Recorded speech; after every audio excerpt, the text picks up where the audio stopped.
நமக்கு அளித்த கொடை. அந்த மூலிகைகளை கண்டு நம் நோய்களை எவ்வாறு தீர்க்கலாம் என்பதை பற்றி நமக்கு விளக்க வருகிறார் டாக்டர் கௌதமன் அவர்கள். நம் வீடியோவை நிகழ்ச்சி அடுத்த பகுதியாக வரவிருப்பது பல்லாண்டு வாழ்ந்திட.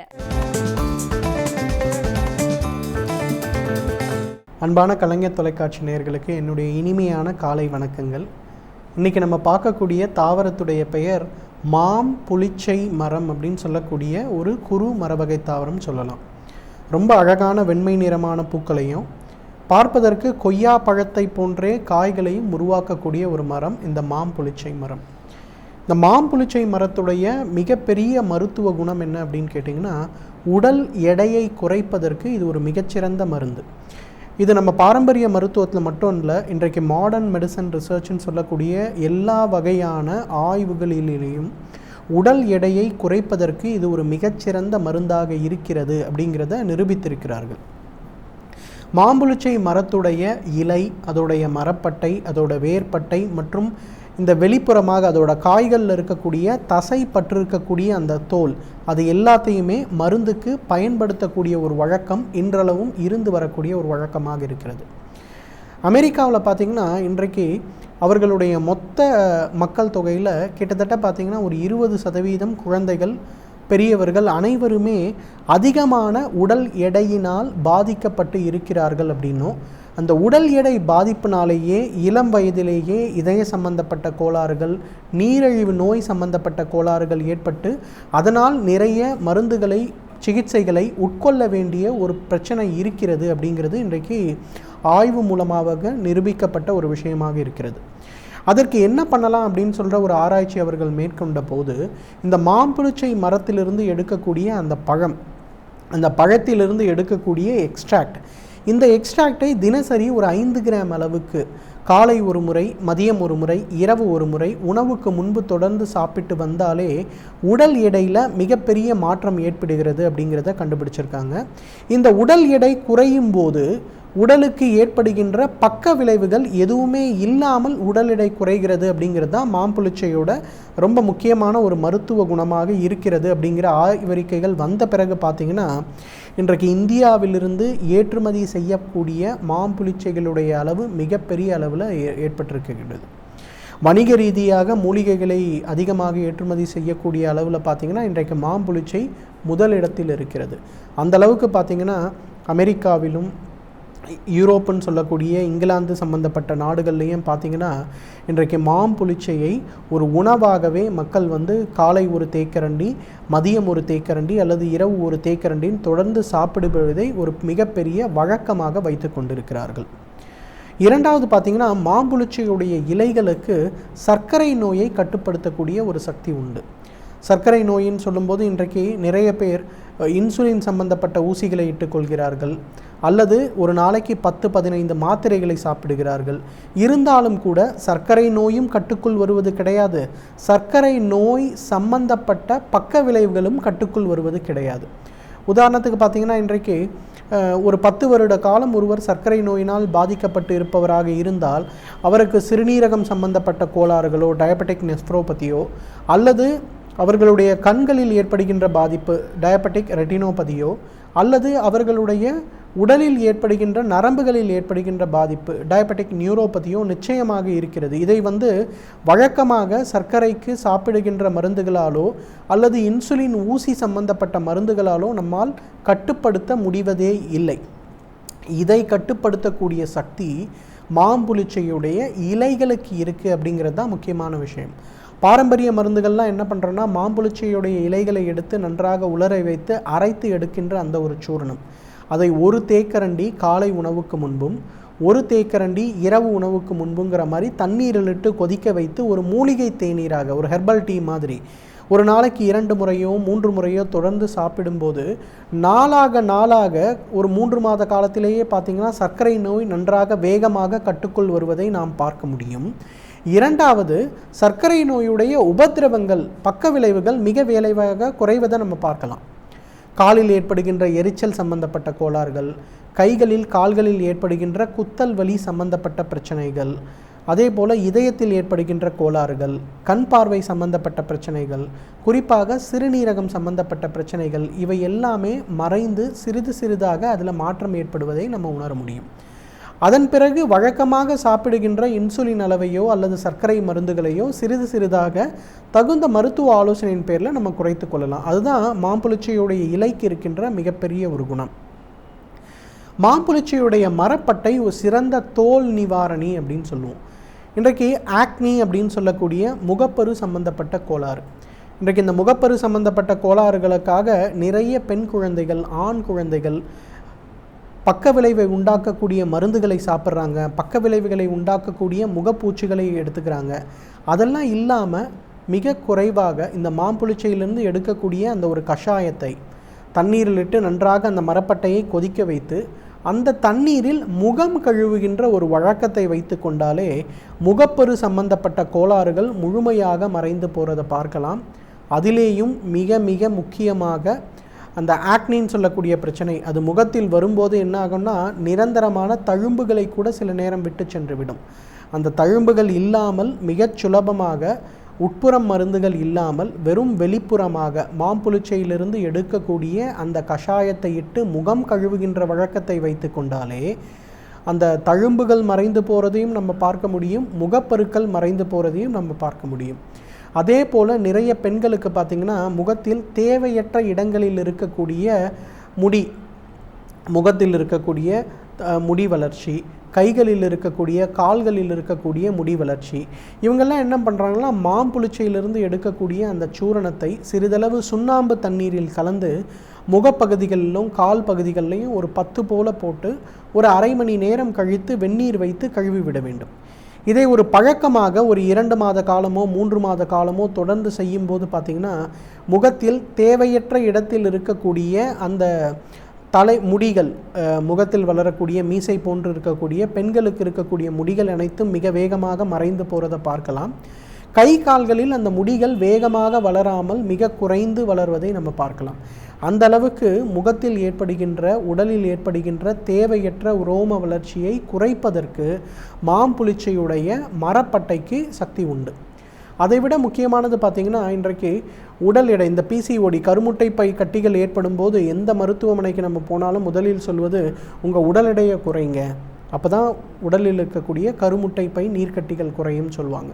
அந்த மாதிரி இருப்பவர்கள் மாம்புளிச்சையிலிருந்து எடுக்கக்கூடிய அந்த பழத்தினிலிருந்து சாறு, அது உடல் எடையை குறைப்பதற்கு, இலையிலிருந்து எடுக்கக்கூடிய அந்த வெளிப்புறமான பூச்சி உடலுடைய இரத்த ஓட்டத்தை சீராக்கி உடல் எடையை குறைப்பதற்கு, மரப்பட்டையிலிருந்து எடுக்கக்கூடிய சாறு முகத்தில் இருக்கக்கூடிய ஆக்னி சம்பந்தப்பட்ட பிரச்சனையும் அதே போல் தேவையற்ற இடங்களில் இருக்கக்கூடிய முடிகளை குறைப்பதற்கும், இதை ஒரு காம்பவுண்டாக உணவுக்கு முன்பு, உணவுக்கு பின்பு மற்றும் வெளிப்புறமாக உபயோகப்படுத்த வேண்டியது. இதை ஒரு காம்பவுண்டாக உபயோகப்படுத்தினோன்னா கூட தகுந்த மருத்துவ ஆலோசனையின் பேரில் இதில் உபயோகப்படுத்தினோன்னா உடல் எடை சம்பந்தப்பட்ட கோளாறுகள், கருமுட்டை பை நீர்க்கட்டிகள் சம்பந்தப்பட்ட கோளாறுகள், நீரிழிவு நோயினால் ஏற்படுகின்ற கோளாறுகள் மிக வேகமாக குறைவதை நம்ம பார்க்க முடியும். எனவே நேயர்களே, மாம்புளிச்சையை பொறுத்தவரையிலும் இயற்கை நமக்கு கொடுத்திருக்கின்ற மிகச்சிறந்த அருமருந்துகளில் ஒன்று.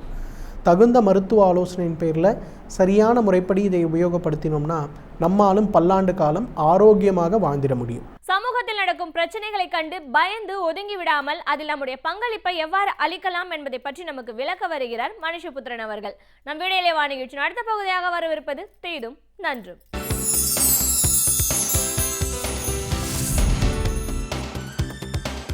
வணக்கம் நண்பர்களே, இன்னும் ஒரு இனிய காலை பொழுதில் தீதும் நன்றும் நிகழ்ச்சியில் உங்களை சந்திப்பதில் மிக்க மகிழ்ச்சி அடைகிறேன். சமீபத்தில் கலைஞர் அவர்கள் ஒரு வருத்தம் தோய்ந்த அறிக்கையை வெளியிட்டிருந்தார். சென்னையில் இருக்கக்கூடிய அண்ணா நூற்றாண்டு நூலகம் என்பது இன்றைக்கு அரசினால் பராமரிக்கப்படாது மட்டுமல்ல, அரசினால் திட்டமிட்டு சிதைக்கப்படுகிற ஒரு விஷயத்தை பற்றி ஆழ்ந்த வேதனையினுடன் கலைஞர் அவர்கள் அந்த அறிக்கையை வெளிப்படுத்தியிருந்தார். அந்த அறிக்கையிலே அவர் சுட்டிக்காட்டியிருக்கக்கூடிய விஷயம் என்பது, சமீபத்தில் சென்னை உயர்நீதிமன்றம் ஒரு உத்தரவை வழங்கியிருக்கிறது. அதாவது தமிழக அரசிற்கு அண்ணா நூற்றாண்டு நூலகத்தை புதுப்பிப்பதில், பராமரிப்பதில் இன்னும் 1 மாத காலம் அவகாசம் தருகிறோம், அதற்குள்ளாக நீங்கள் அந்த குறைபாடுகளை சரி செய்ய வேண்டும் என்கிற ஒரு உத்தரவை உயர்நீதிமன்றம் வழங்கியிருக்கிறது. அந்த உத்தரவின் அடிப்படையில் தான் கலைஞர் அவர்கள் ஒரு விரிவான அறிக்கையை சமீபத்தில் வெளியிட்டிருந்தார். அதில் இன்றைக்கு அண்ணா அவர்களுடைய பேரில் அமைந்த ஒரு சர்வதேச தரத்திலான ஒரு நூலகத்தை எப்படி இந்த அரசு படிப்படியாக கொலை செய்திருக்கிறது என்பதையும் எந்த விதமான நியாயமுமற்ற வகையில் அந்த நூலகத்தை கைவிட்டிருக்கிறது என்பதையும் பற்றி கலைஞர் அவர்கள் மிகுந்த ஆழ்ந்த வேதனையுடன் அவர் வெளிப்படுத்தியிருந்த கருத்துக்களை பார்க்க முடிந்தது. அதாவது அந்த நூலகத்தில் இருக்கக்கூடிய கண்காணிப்பு கேமராக்கள் செயலிழந்து போன போது அதை கண்டுகொள்ளாமல் இருந்தது. கிட்டத்தட்ட 500க்கும் மேற்பட்ட கேமராக்கள் அப்படி செயலிழந்து போயின. டிஜிட்டல் நூலகம், அதாவது உலகத்தில் எந்த ஒரு மின்னணு மயப்படுத்தப்பட்ட நூல்களையும் அங்கே அமர்ந்து படிப்பதற்கான வசதிகள் சொன்ன அந்த மின்னணு வசதி என்பது சிதைக்கப்பட்டு இன்டர்நெட் கனெக்ஷன் எல்லாம் செயல்படாமல் ஆக்கப்பட்டது. கழிவறைகள் சுத்தம் செய்யப்படாமல் போனது. நூலகங்களில் இருந்த அரிய நூல்கள் திருடு போனது. அதே போல் புதிய நூல்களை வாங்காமல் நூலகத்தினுடைய அந்த தன்மையை சீர்குலைத்தது. இப்படி எண்ணற்ற பிரச்சனைகள் மட்டுமல்ல, இன்றைக்கு சென்னையிலேயே மிக மிக ஒரு அற்புதமாக கட்டப்பட்ட ஒரு அரங்கம் அண்ணா நூற்றாண்டு நூலகத்தில் இருக்கக்கூடிய அந்த கருத்தரங்க கூடம் என்பது, அந்த கருத்தரங்க கூடத்தை திருமண மண்டபங்களாக வாடகைக்கு விட்டு நூலக சூழலையே சீர்குலைத்தது என்று பல விஷயங்களுக்காக உயர்நீதிமன்றம் மிக கடுமையான கண்டனங்களை பல முறை இந்த அரசின் மீது தெரிவித்தது. அதோடு மட்டுமல்லாமல் அதன் மீது தொடக்கப்பட்ட வழக்குகள், அந்த வழக்குகளின் அடிப்படையில் நீதிமன்றம் இந்த குறைபாடுகளை அரசு உடனே சரி செய்ய வேண்டும் என்று எவ்வளவோ வற்புறுத்தியது. ஆனால் தொடர்ந்து நீதிமன்றங்கள் எங்களை எவ்வளவு குட்டினாலும் சரி, திட்டினாலும் சரி, நாங்கள் இந்த நூலகத்தை சிதைத்தே தீர்வோம் என்கிற ஒரு மனோபாவத்துடன் அரசு அதிகாரிகளும் செயல்பட்டு வரக்கூடிய ஒரு அவலநிலையைத்தான் இன்றைக்கு கலைஞர் அவர்கள் அந்த அறிக்கையிலே சில நாட்களுக்கு முன்பு வெளியிட்ட அந்த அறிக்கையிலே அவர் சுட்டிக்காட்டியிருந்தார். இது உண்மையிலேயே கலைஞர் அவர்களுடைய ஆட்சியில் அது உருவாக்கப்பட்டது என்கிற ஒரே காரணத்திற்காக இன்றைக்கு ஆசியாவிலேயே மிக முக்கியமான நூலகங்களில் ஒன்றாக கருதப்படுகிற அந்த நூலகத்தை சிதைத்தது என்பது வரலாற்றால் எப்போதும் மன்னிக்கப்பட முடியாத ஒரு மிகப்பெரிய ஒரு துரோகம் என்பதில் எந்த விதமான சந்தேகமும் இருக்க முடியாது. ஏனென்று கேட்டால் அந்த நூலகம் என்பது இந்தியாவிலேயே வேறு எங்கும் இல்லாத அளவிற்கு மிக மிக நவீன வசதிகளுடன் உருவாக்கப்பட்ட ஒரு நூலகம். அதிலும் குறிப்பாக பார்வையற்றவர்கள் படிக்கக்கூடிய ஒரு பிரெய்லி முறையில் வாசிக்கக்கூடிய ஏராளமான நூல்கள், அதற்கான சிறப்பு பிரிவு உருவாக்கப்பட்டிருந்தது. குழந்தைகளுக்கான சிறப்பு பிரிவு. அதோடு மட்டுமல்லாமல் உலகத்திலேயே எந்த ஒரு நூலகமும் துவங்கப்பட்ட போதே 5 லட்சம் நூல்களுடன் துவங்கப்பட்டதில்லை. ஆனால் அண்ணா நூற்றாண்டு நூலகம் 5 லட்சம் நூல்களுடன் துவங்கப்பட்டது கலைஞர் அவர்களுடைய ஆட்சியின் போது. அப்படிப்பட்ட ஒரு அரிய நூலகத்தை சிதைப்பது என்றால் அதற்கு எவ்வளவு பெரிய ஒரு கல் நெஞ்சம் இருக்க வேண்டும். அந்த நூலகத்தின் காரணமாக கலைஞர் அவர்களுக்கு ஒரு பெருமை வந்துவிடக்கூடாது, திராவிட முன்னேற்றக் கழகம் ஆட்சி காலத்தினுடைய சாதனை என்கிற ஒரு நிலை வந்துவிடக்கூடாது என்பதற்காக தமிழர்களுடைய மிகப்பெரிய ஒரு சின்னமாக, இன்றைக்கு அறிவுசார் சின்னமாக, அடையாளமாக கருதப்படுகிற ஒரு நூலகத்தை எந்த மனசாட்சியும் இல்லாமல் சிதைத்திருப்பது என்று சொன்னால், அதுவும் நீதிமன்றங்கள் பலமுறை கண்டித்தும் கூட அதை பற்றி எந்த கவலையும் படாமல் தொடர்ந்து இந்த வேலை செய்வதென்றால் எவ்வளவு பெரிய ஒரு வெறுப்புணர்ச்சி இந்த ஆட்சியாளர்களுக்கு இருக்க வேண்டும் என்பதை ஒரு கணம் நாம் நினைத்து பார்க்க வேண்டும். இந்த நூலகத்தை அவர்கள் ஆட்சிக்கு வந்தவுடன் ஒரு குழந்தைகள் மருத்துவமனையாக மாற்ற வேண்டும் என்று முயற்சித்தார்கள். ஆனால் உயர்நீதிமன்றம் தலையிட்டு அதற்கு தடை விதித்தது. அதே போல் அங்கே இருக்கக்கூடிய ஊழியர்களுக்கு பதவி உயர்வு கிடையாது, வேறு எந்த வசதிகளும் கிடையாது. இந்த சூழ்நிலையில் பல ஊழியர்கள் அங்கே வேலையை விட்டே சென்று விட்டார்கள். இத்தனைக்கும் அந்த நூலகத்திற்குள் வரக்கூடியவர்கள் யார் என்று பார்த்தால் பொருளாதார வசதி இல்லாத மாணவர்கள், ஆய்வு மாணவர்கள். தினமும் 1000 பேருக்கு மேல் வந்து கொண்டிருந்த அந்த நூலகத்தில் இன்றைக்கு பயன்பாடு வெகுவாக குறைந்து வருகிறது. நாம் எவ்வளவுதான் முயற்சித்தாலும் அப்படிப்பட்ட ஒரு நூலகத்தை மறுபடி உருவாக்க முடியுமா? உருவாக்குவதுதான் சாத்தியமா? இன்னொன்று, அந்த நூலகத்தில் வைக்கப்பட்டிருக்கக்கூடிய நூல்கள் என்பது அது பல்லாயிரம் ஆண்டு காலமாக தமிழர்கள் சேகரித்த ஒரு அறிவு களஞ்சியத்தினுடைய ஒரு தொகுதி அது. ஏனென்றால் அங்கு போனால் எந்த ஒரு பழைய புதிய நூல்களையும் நாம் எடுத்து படிக்கலாம் என்கிற அளவிற்கு அவை கணினிமயப்படுத்தப்பட்டு ஒரு நேர்த்தியாக அவை ஒழுங்குபடுத்தப்பட்டு இருந்த ஒரு காட்சியை கண்டு அங்கு வெளிநாடுகளிலிருந்து வந்த பலரெல்லாம் கூட வியந்து நின்ற ஒரு காட்சியை நாம் பார்க்கிறோம். அப்படிப்பட்ட சூழ்நிலையில் இந்த நூலகத்திற்கு எதிரான மனநிலை என்பது மிக மிக ஆழ்ந்த வருத்தம் தரக்கூடிய ஒன்றாக இருக்கிறது. அதோடு மட்டுமல்லாமல் இன்றைக்கு தமிழகத்தில் இருக்கக்கூடிய பெரும்பாலான பொது நூலகங்கள் கைவிடப்பட்ட நிலையில் இருக்கின்றன, இடிந்து விழக்கூடிய நிலையில் இருக்கின்றன. சமீபத்தில் ஏற்பட்ட சென்னையில் ஏற்பட்ட வெள்ளப் பேரிடரில் பல பொது நூலகங்கள் பாதிக்கப்பட்டன. அவற்றையெல்லாம் இந்த அரசு எப்படி மீட்டெடுக்கப் போகிறது என்று தெரியவில்லை. அதற்கான எந்த மனோபாவமும் இந்த அரசிற்கு இல்லை. தமிழ்நாடு முழுக்க இது மாதிரி முறையாக நூல்கள் வாங்காததால் பெரும்பாலான நூலகங்கள் பாழடைந்து போய் கிடக்கின்றன. அவற்றிற்கு புதிய நூல்கள் வருவதில்லை, போதுமான ஊழியர்கள் இல்லை. இத்தனைக்கும் நீதிமன்றமே கேள்வி எழுப்பியிருப்பது போல பொதுவாக நம்மிடமிருந்து வசூலிக்கப்படுகிற வரியிலிருந்து வீட்டு வரியோடு சேர்த்து நூலக வரி என்கிற ஒரு வரி கூடுதலாக வசூலிக்கப்படுகிறது. அந்த நூலக வரியாக வசூலிக்கப்படுகிற பல நூறு கோடி ரூபாய்கள் எங்கே செல்கிறது என்று யாருக்கும் தெரியவில்லை. அவை உள்ளாட்சி அமைப்புகளிடமிருந்து பொது நூலகத்துறைக்கு வருவதே இல்லை என்கிற குற்றச்சாட்டு தொடர்ந்து இருக்கிறது. அந்த பணம் எல்லாம் எதற்காக, யாரால், எங்கே திருப்பி விடப்படுகிறது என்பதை பற்றி எந்த பதிலும் இல்லை. இன்னொரு புறம் நூலகத்துறையில் தலைவிரித்தாடக்கூடிய லஞ்ச ஊழல்கள், அந்த ஊழல்களின் காரணமாக இன்றைக்கு சிறந்த பதிப்பாளர்களுடைய நூல்கள் எதுவும் நூலகத்திற்கு வாங்கப்படுவது கிடையாது. சிறந்த நூல்கள் வாங்கப்படுவது கிடையாது. நிறைய பேர் இந்த பதிப்பு தொழிலில் இருந்த அரசு நூல்களை வாங்காதனால் அதனால் ஏற்பட்ட நஷ்டத்தை ஈடு செய்ய முடியாமல், அதோடு சமீபத்தில் ஏற்பட்ட இந்த வெள்ளப்பேரிடரின் காரணமாக ஏராளமான பதிப்பகங்கள் பெரும் பேரிழப்பை சந்தித்தன. ஆனால் அரசு தொடர்ந்து ஒரு மோசமான நூலக கொள்கையை கடைபிடித்து வருவதன் காரணமாக பெரும்பாலான சிறந்த பதிப்பாளர்களுக்கு எந்த விதமான நூலக ஆணையம் கிடைக்கவில்லை. பலர் இந்த தொழிலை விட்டு வெளியே செல்லக்கூடிய ஒரு அவலநிலை இன்றைக்கு ஏற்பட்டிருக்கிறது. ஒரு பதிப்பாளர் ஒரு தொழிலை விட்டு வெளியேறுவது என்பது அல்லது பதிப்பு தொழில் நசிவடைவது என்பது அது ஒரு தொழிலினுடைய நசிவு அல்ல, மாறாக ஒரு சமூகத்தினுடைய அறிவுசார் பண்பாட்டினுடைய ஒரு நசிவு, பண்பாட்டு மதிப்பீடுகளுடைய ஒரு நசிவு. ஏனென்றால் ஒரு சமூகம் எப்படி சிந்திக்கிறது, ஒரு கலாச்சாரம் எப்படி சிந்திக்கிறது என்பதை பதிவு செய்யக்கூடிய ஒரே ஆவணங்களாக நூல்கள் தான் இருக்கின்றன. அந்த நூல்களுக்கு தடை போடுவது என்பது, அந்த நூலகங்களை பாராடைய விடுவது என்பது உண்மையில் ஒரு சமூகத்தினுடைய பண்பாட்டிற்கு எதிராக தொடுக்கப்படுகிற மிகப்பெரிய யுத்தம் என்று நான் கருதுகிறேன். துரதிர்ஷ்டவசமாக இந்த ஆளுகிற அரசு என்பது ஒரு மிகப்பெரிய பண்பாட்டு யுத்தத்தை தமிழர்கள் மேல் நடத்தி கொண்டிருக்கிறது. அதன் வழியாக தமிழர்களுடைய பண்பாட்டு விழுமியங்களை அளிப்பதற்கு இந்த அரசு முயற்சிக்கிறது என்று தான் சொல்ல வேண்டும்.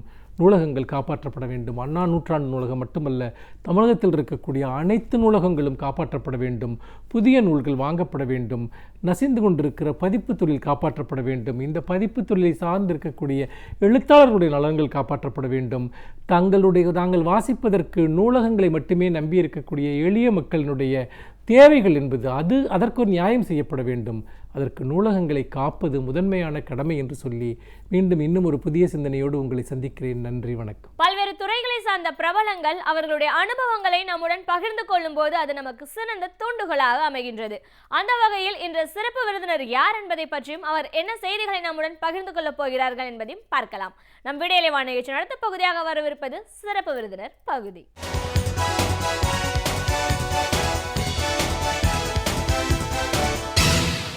வணக்கம் நேயர்களே, விடியலேவா நிகழ்ச்சியின் சிறப்பு விருந்தினருக்கான நேரம் இது. இன்றைய சிறப்பு விருந்தினர் ஏற்றுமதி ஆலோசகர் திரு CM காமராஜ் அவர்கள். ஏற்றுமதி துறை இந்தியாவை பொறுத்த வரைக்கும், குறிப்பாக தமிழகத்தை பொறுத்த வரைக்கும் எப்படி இருக்கு, ஏற்றுமதி இன்னும் சிறப்படைய என்ன மாதிரியான ஒரு வழிமுறைகள் தேவை, தென்னை விவசாயத்தை பொறுத்த வரைக்கும் எந்த ப்ராடக்ட் எல்லாம் நம்ம உற்பத்தி பண்றதுக்கான வாய்ப்புகள் அதிகம் இருக்கு, இப்படி பல விஷயங்களை இன்னைக்கு நம்ம அவர்கிட்ட கேட்டு தெரிஞ்சுக்கலாம். ஏற்றுமதி ஆலோசகரா முதல்ல உங்களை எங்க நிகழ்ச்சிக்கு நாங்கள் வரவேற்கிறோம் சார். ஒரு ஏற்றுமதியாளர் அப்படின்னும் போது பொதுவாக இந்தியாவை பொறுத்த வரைக்கும் எந்த மாதிரியான ஒரு பொருட்கள்லாம் ஏற்றுமதி ஆகுது, ஏற்றுமதியில் இருக்கிற சிக்கல்கள் என்ன, அதையெல்லாம் தாண்டி விவசாயம் சார்ந்த பொருட்கள் பல ஏற்றுமதி ஆகுது. விவசாயத்துக்கு அப்பாற்பட்டும் நிறைய பொருட்கள் நம்ம இந்தியாவில் ஏற்றுமதி பண்ணுறோம். அப்படின்னாலும் தென்னை விவசாயத்தை பொறுத்த வரைக்கும் ஏற்றுமதி அப்படின்னா எதெல்லாம் வாய்ப்புகள் அதிகம் இருக்குன்னு நம்ம பேசலாம் சார்? பேசலாம். தென்னையை பற்றி நம்ம பேசணும்னா, ஏற்றுமதிக்காக தென்னை சாகுபடியிலிருந்து இல்லை தென்னை வளர்ப்பிலிருந்து எந்தெந்த பொருட்கள் இருக்குது, நம்ம இந்தியாவிலிருந்து எவ்வளோ ஏற்றுமதி செய்யப்படுகிறது என்பதை பற்றியெல்லாம் விரிவாக கூட நான் விவாதிக்க முடியும். இதில் தென்னை மட்டையிலிருந்து மட்டும் கிடைக்கக்கூடிய அந்த தென்னை நார் மட்டும் வருடம் பிரதி 2000 கோடிக்கு இந்தியாவிலிருந்து ஏற்றுமதி செய்யப்படுகிறது. அந்த நாரை பிரித்து எடுக்கும்போது நம்மளுக்கு கிடைக்கக்கூடிய நார் கழிவு அல்லது கொயர் டஸ்ட் என சொல்லக்கூடிய கொயர் பித் என்று சொல்லக்கூடிய பொருள் கடந்த 5 வருடங்களாக இந்தியாவிலிருந்து உலக சந்தைக்கு ஏற்றுமதியாகப்படுகிறது. அதுவும் தமிழகத்திலிருந்து தான் 95% ஏற்றுமதி செய்யப்படுகிறது. வருடத்திற்கு 30,000 டன் நார் மட்டும் ஏற்றுமதி செய்யப்படுகிறது. அதே போன்று இந்த நார் கழிவு என்றால் ஒரு 500 கோடிக்கு ஏற்றுமதி செய்யப்படுகிறது. இது அனைத்துமே கோவை மாவட்டத்தில் உள்ள பொள்ளாச்சி சுற்று வட்டாரங்களிலிருந்து தான் அதிகமாக ஏற்றுமதி செய்யப்படுகிறது. அங்கு மட்டும் 700 தானியங்கி நார் தொழிற்சாலைகள் செயல்பட்டு வருகின்றன. இந்த நார் தொழில் இருக்கக்கூடிய நார் மட்டுமல்லாது நாரிலிருந்து உற்பத்தி செய்யப்படக்கூடிய கல்டுக்குயர் என சொல்லக்கூடிய கயிறு பொருள்கள், கயிற்று பாய்கள், டோர்மேட்ஸ், கார்பெட்ஸ் என சொல்லக்கூடிய இவைகளெல்லாம் அண்டை மாநிலமான கேரளாவிலிருந்து ஃபினிஷ்ட் ப்ராடக்ட் அல்லது மதிப்பு கூட்டுதல் பொருளாக செய்யப்பட்டு தமிழகத்திலிருந்து நார் அங்கு கேரளா சென்று மீண்டும் அது மதிப்பு கூட்டு பொருளாக மாறி இந்த டோர்மேட்ஸ், கார்பெட்ஸ் போன்றவைகளாக 2000 கோடிக்கு வருடம் பிரதி ஏற்றுமதி செய்யப்படுகிறது. இந்த அல்லாமல் முக்கியமான பொருளான தேங்காயை பற்றி சொல்ல வேண்டுமென்றால் இன்னும் எத்தனையோ பொருள்கள் உள்ளது. அந்த வெளியிலிருந்து தூக்கி எறியப்படக்கூடிய தென்னை மட்டையிலிருந்து மட்டும் இவ்வளோ பெரிய பொருளாதாரம் உள்ளது. இதில் கிராமப்புறங்களில் இருக்கக்கூடிய நலிந்த ஏழை எளிய பெண்கள் அதிகமாக ஈடுபடக்கூடிய தொழில் என்ற முறையிலே, அக்ரோ ப்ராடக்ட்ஸ் ஒரு விவசாயம் சார்ந்த தொழில் என்ற முறையிலே மத்திய அரசு இந்த நார் தொழிலுக்கு முக்கியத்துவம் தருகின்றது. அது மட்டுமல்லாது கயிறு வாரியம் என்ற அதனுடைய ஒரு நிர்வாகத்திற்காக ஒரு அமைப்பை ஏற்படுத்தி அது கொச்சியில் தலைமை இடமாக கொண்டு செயல்பட்டு வருகின்றது. நிச்சயமா சார். தென்னை மூலமாக அப்படி நம்ம பார்க்கும்போது வேண்டான்னு சொல்கிற அந்த கழிவு மூலமாகவே எந்த அளவுக்கு ஒரு உற்பத்தி இருக்குது, ஏற்றுமதிக்கான வாய்ப்புகள் இவ்வளோ தூரம் இருக்குது அப்படின்னும் போது இதையெல்லாம் தாண்டி தேங்காய் அது சார்ந்த ஒரு பொருட்கள்லேருந்து இன்னும் நிறைய மதிப்பு கூட்டப்பட்ட பொருட்களாகவும் ஏற்றுமதி ஆகுது. அதுக்கான வாய்ப்பும் அதிகம் இருக்குன்னு சொல்கிறத பார்க்குறோம். என்ன மாதிரியான ஒரு பொருட்கள்லாம் நம்ம வந்து வேல்யூ ஆடட் ப்ராடக்டாக கொடுக்க முடியும்? அதான் தேங்காயிலிருந்து டெசிகேட்டட் கோகனட் பவுடர் என சொல்லக்கூடிய நேச்சுரல் தேங்காயை அரைச்சு பல்பாக செய்து அதை காய வைத்தால் தேங்காய் பவுடர் ஆகும். ஆனால் தமிழகத்தில் இருக்கக்கூடிய மக்கள் அல்லது குறிப்பாக தென்னிந்தியாவில் இருக்கக்கூடியவர்களெல்லாம் தேங்காய் ஃப்ரெஷ்ஷாக அங்கங்கே எல்லா இடத்துலையுமே ட்ராபிக்கல் கிளைமேட்டுனால தேங்காய் கிடைக்கும். ஆனால் தேங்காயை அவங்களுடைய குக்கிங் பர்பஸ் இல்லை கிச்சன் தேவைக்கெல்லாம் அந்த தேங்காய் அப்படியே நேச்சுரலாக வாங்கி பயன்படுத்துகிறார்கள். ஆனால் வட இந்தியாவில் உள்ளவர்களுக்கு இங்கிருந்து தேங்காயை அனுப்பினால் அது 7 நாட்கள் கெட்டுவிடும். ஆனால் தேங்காய் பூ செய்கிறதுக்கு 7 நாள் 10 நாட்கள் மேலே ஆகின்றது. அதனால் இந்த டெசிகேட்டட் கோகனட்டாக உலர் தேங்காய் பொடியாக மாற்றப்பட்டு அது 8 மாதம் வரைக்கும் கெடாமல் இருக்கும். அப்படி பவுடராக செய்து அதை பேக்கில் அடைத்து இங்கிருந்து வட இந்தியாவுக்கு ஏற்றுமதி செய்யப்படுகிறது. அது மட்டுமல்லாது இந்தியாவில் மட்டும் செயல்படக்கூடிய பிஸ்கட் தொழிற்சாலைகள் 2000 பிஸ்கட் தொழிற்சாலைகள் இந்தியா முழுவதும் செயல்பட்டு வருகின்றது. இந்த பிஸ்கட்டில் ஃபில்லர் மெட்டீரியல் என்ற முறையில் தேங்காய் பவுடரை பயன்படுத்தி தான் நிறைய பிஸ்கட் கம்பெனிகள் செயல்பட்டு வருகின்றன. இதற்கும் வாய்ப்புகள் நிறைய உள்ளது. ஆனால் தமிழகத்தில் இருக்கக்கூடிய அபரிமிதமான தென்னை மரங்கள் அல்லது தென்னை சாகுபடி நிறைய இருக்கின்றது. ஆனால் விவசாயிகளுக்கு எப்போதுமே குறைந்த விலை தான் கிடைக்கின்றது. காரணம், இந்த மதிப்பு கூட்டுதல் பொருளை கண்டுபிடித்து அந்த தொழிலில் ஈடுபடுவதற்கு நமது விவசாயிகள் பலமுறை தயங்குகிறார்கள். அது காரணம் அவர்களுக்கு அதோடைய ட்ரைனிங் இல்லை, இல்லை கோச்சிங் இல்லை, இல்லை அரசு நடவடிக்கைகள் விவசாயிகளுக்கு சார்ந்ததாக இல்லாத காரணத்தினாலேயும் இது போன்ற நிகழ்வுகள் ஏற்படுகின்றது. இதையெல்லாம் சரி செய்தால் உறுதியாக தமிழகத்திலிருந்து உலக சந்தைக்கு இந்த தென்னையிலான பொருட்கள் பலவை ஏற்றுமதி கூட்ட முடியும் என்பதில் உறுதியாக நான் சொல்லிக்கொள்ள விரும்புகின்றேன். இந்த டெசிகேட்டட் கோகனட் பவுடர் என்று சொல்லக்கூடிய அந்த பவுடர் மட்டும் அல்லாது இன்னும் தேங்காயிலிருந்து கோகனட் மில்க் பவுடர் என்ற ஒரு பொருள் உள்ளது. இந்த மில்க் பவுடர் ஐரோப்பாவுக்கும் அமெரிக்காவுக்கும் மிக மிக அதிகமாக தேவைப்படுகின்றது. தற்போது தாய்லாந்து, வியட்நாம், பிலிப்பீன்ஸ், ஸ்ரீலங்கா இந்த நாடுகளில் தான் ஏற்றுமதி செய்யப்படுகின்றது. இந்தியாவில் இருக்கக்கூடிய ஒரே ஒரு தொழிற்சாலை தான் அதை செய்து வருகின்றார்கள். அதிலும் வாய்ப்பு அதிகமாக உள்ளது. இன்னி தேங்காயிலிருந்து செய்யக்கூடிய வேறு பொருட்கள் என்ன என்றால் வெர்ஜின் கோகனட் ஆயில். இந்த வெர்ஜின் கோகனட் ஆயில் என்பது பச்சை தேங்காயிலிருந்து எடுக்கக்கூடிய ஃபேட் கண்டென்ஸ் ரொம்ப குறைவானது, 18% கீழே இருக்கக்கூடிய ஃபேட் உள்ள ஆயில் தான் வெர்ஜின் கோகனட் ஆயில். தற்போது உலக நாடுகளில் அதிகமாக விரும்பி வாங்கக்கூடிய எண்ணெய் எது என்றால் ஆலிவ் ஆயில். அதில் ஃபேட்டு குறைவாக இருக்குது. அதை விட அதுலேயும் கூட 22%க்கு மேலே இருக்குது. ஆனால் அந்த வெர்ஜின் கோகனட்டில் 18% கீழே தான் இருக்குது. அதில் வெர்ஜின் கோகனட் உடல் நலத்தை பேணி காக்கக்கூடியது. அது மாதிரி நம்ம ஊர்லேயே கிடைக்கக்கூடிய தேங்காயிலிருந்து செய்யக்கூடியது. இந்த வெர்ஜின் கோகனட் ஆயில் தென்னை விவசாயிகள் தொழில் ஈடுபடுவார்களே ஆனால் தற்போது விற்கக்கூடிய 100 ரூபாய் 120 ரூபாய்க்கு விற்கக்கூடிய தேங்காய் எண்ணெய் அவங்க விவசாயிகளுக்கு 400 ரூபா வரைக்கும் ஒரு லிட்டர் கிடைக்கும். அந்த அளவுக்கு டிமாண்ட் அதிகமாக இருக்கிற 4 மடங்கு அதிகமாக லாபமும் கிடைக்கும். இதைய விவசாயிகள் கூர்ந்து கவனித்து செய்தால் இது நல்ல ஒரு பொருளை ஏற்றுமதிக்கு. அது மட்டும் இல்லாது இப்போது புதிதாக கண்டுபிடிக்கப்பட்ட வேறு சில பொருட்களை சொல்ல வேண்டும் என்றால் கோகனட் சுகர் என்று சொல்வார்கள். தேங்காயுடைய நீங்கள் பதநீர் என்று கேள்விப்பட்டிருப்பீர்கள். மரத்திலிருந்து எடுக்கக்கூடியது, பனையிலிருந்து பதநீர், அது மாதிரி தென்னை மரத்திலிருந்தும் எடுப்பார்கள். இந்த பதநீர் இங்கிலீஷில் பிளாசம் என்று சொல்வார்கள். அந்த பிளாசம் அதை எடுத்து கொண்டு வந்து சூடாக்கினால் அது வரக்கூடிய அந்த லோ கலோரி உள்ள சுகர் கிடைக்கும். அந்த சுகர் இந்த சர்க்கரை வியாதி உள்ளவர்களுக்கு அதில் டயபெட்டிக் பேஷண்ட்டுகள் ரொம்ப நல்லது. ரொம்ப லோ கலோரியாக இருக்கனால அந்த சுகரை பேக் செய்து தாராளமாக ஏற்றுமதி செய்யலாம். தற்போது ஐரோப்பாவிலும் அமெரிக்காவிலையும் சந்தையில் வரக்கூடிய பொருள் அனைத்தும் இந்த கோகனட் சுகர் தாய்லாண்டிலிருந்தும் வியட்நாமிலிருந்தும் பிலிப்பைன்ஸிலிருந்தும் வரக்கூடியது தான். ஆனால் இந்தியாவிலிருந்து இவ்வளவு தொழில்நுட்பம் அதிகம் தேவைப்படாத வெறும் சிறு தொழிலாகவே செய்ய முடியும். ஏன் மக்கள் அதில் ஈடுபடவில்லை என்பது ஆச்சரியமாக இருக்கின்றது. ஆனால் அவர்கள் இதிலையும் ஈடுபட்டால் இதுவும் ஏற்றுமதி மிக அதிகம் வாய்ப்புள்ள ஒரு பொருளாக உள்ளது. அதில் virgin coconut oil, coconut milk, அதை பற்றி நான் இங்கே சொல்லியாக வேண்டும்.